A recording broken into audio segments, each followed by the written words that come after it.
গেল মঙ্গলবার রাতে হুট করেই দক্ষিণ কোরিয়ায় সামরিক আইন জারির ঘোষণা দেন প্রেসিডেন্ট ইয়ন সুক ইয়োল। তবে আন্দোলন বিক্ষোভের মুখে কয়েক ঘন্টার ব্যবধানে সেই ঘোষণা প্রত্যাহারে বাধ্য হন তিনি। বিরোধীদের পাশাপাশি নিজ দল পিপল পাওয়ার পার্টির নেতারাও তার বিরুদ্ধে অবস্থান নেন। তীব্র সমালোচনার মুখে এক পর্যায়ে জাতির কাছে ক্ষমাও চান প্রেসিডেন্ট ইয়ন।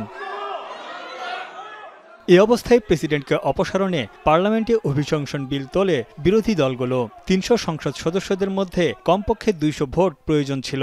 তবে ক্ষমতাসীন দলের ১০৮ জন সংসদ সদস্যদের মধ্যে ৩ জন বাদে সবাই পার্লামেন্ট থেকে বের হয়ে যান।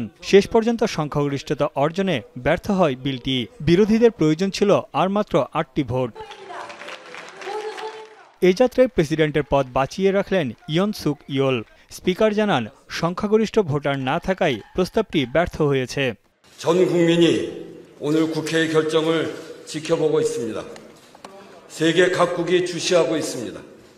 이토록 중대한 국가적 사안에 대해 투표조차 이루어지지 않은 것은 매우 유감입니다.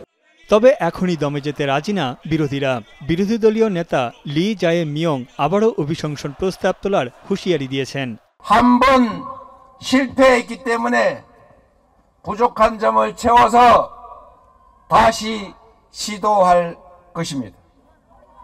그럴 때 우리 국민들께서 এদিকে প্রেসিডেন্ট ইয়ন সুক ইয়োলের পদত্যাগের দাবিতে পার্লামেন্ট ভবনের সামনে বিক্ষোভ করছে কয়েক হাজার মানুষ। অভিশংসন বিলটি ব্যর্থ হওয়ায় তাদের অনেকেই কান্নায় ভেঙে পড়েন।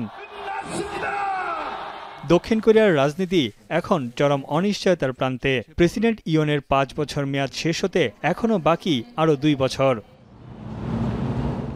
তানভীর জনি, এখন বিশ্ব।